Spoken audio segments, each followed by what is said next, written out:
and the Silent No More album. Can you tell us about that?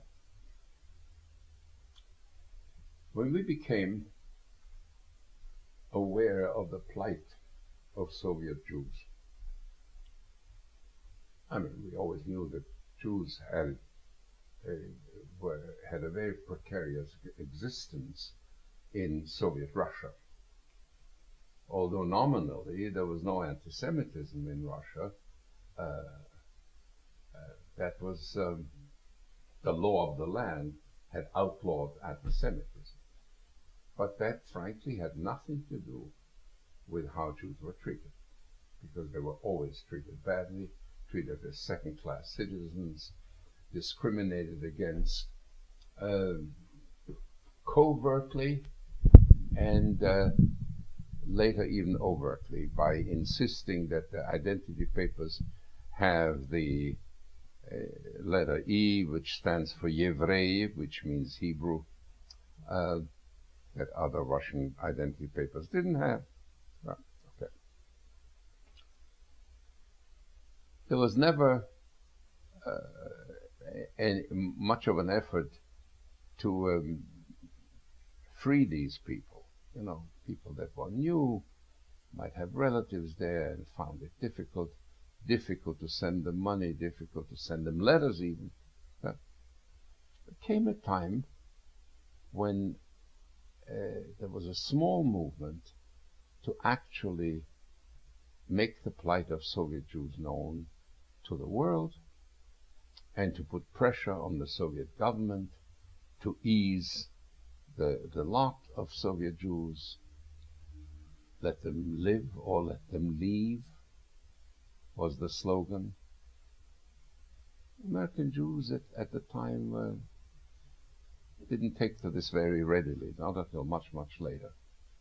So we figured, how do you bring that message? What tools do you use? Suasion. Okay. You know my tools. My tools is poetry, music.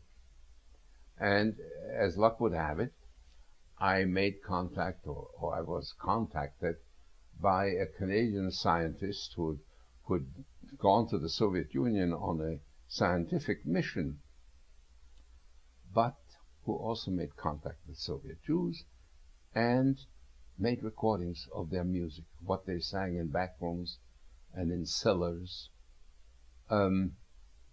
In Russian, to you, Pharaoh, I say, let my people go. Comedic songs saying, I go to the office and wanting to get a visa to leave. You needed an exit visa. And they tell me that I have to have a relative elsewhere who would ask for me to leave. And lo and behold, I have an aunt in Tel Aviv. She's a ubiquitous aunt. She's the aunt of hundreds of people. And it's the same aunt, but maybe she'll allow me to finally leave and join her in the shores of Tel Aviv, of the Mediterranean. There were those songs. And I decided to record them together with, they took an orchestra. In hindsight, maybe I should have done it simpler than it was done.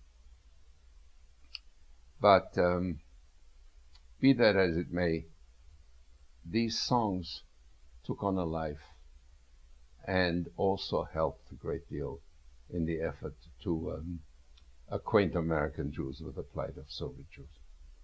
So, and how was that album received? Very well indeed. We took not one penny from the proceeds of the album.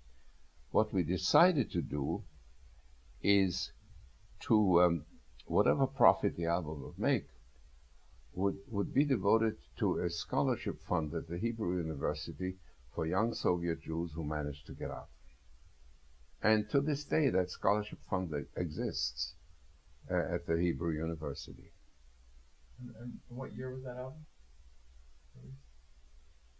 You know, when I wrote my autobiography, the only thing that I had to do is look myself up in terms of dates, because I couldn't remember what came before what. I could remember events, I could remember people, I could remember incidents. What year would be difficult to know. I would say possibly in the early 1980s.